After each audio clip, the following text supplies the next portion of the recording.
امروز با صدای کلاغ از خواب بیدار شدم و طبق افسانه‌های روستایی روزی که با صدای کلاغ از خواب بیدار شوی آن روز شوم خواهد بود.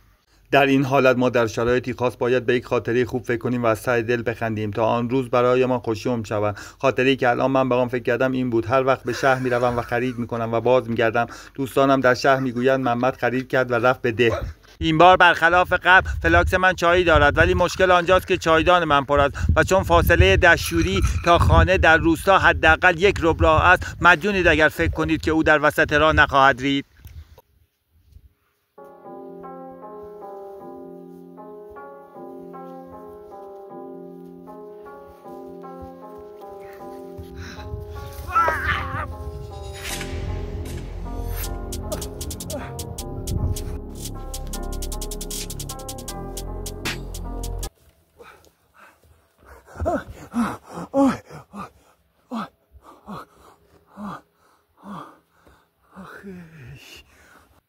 آقا ببخشید چیزی شده است؟ نه عزیزم، چیز خاصی نیست، یه قدم مونده به دستشویی یکم ریدم، قربونت بشم، چیزی نی، برو، مسیر دور بود.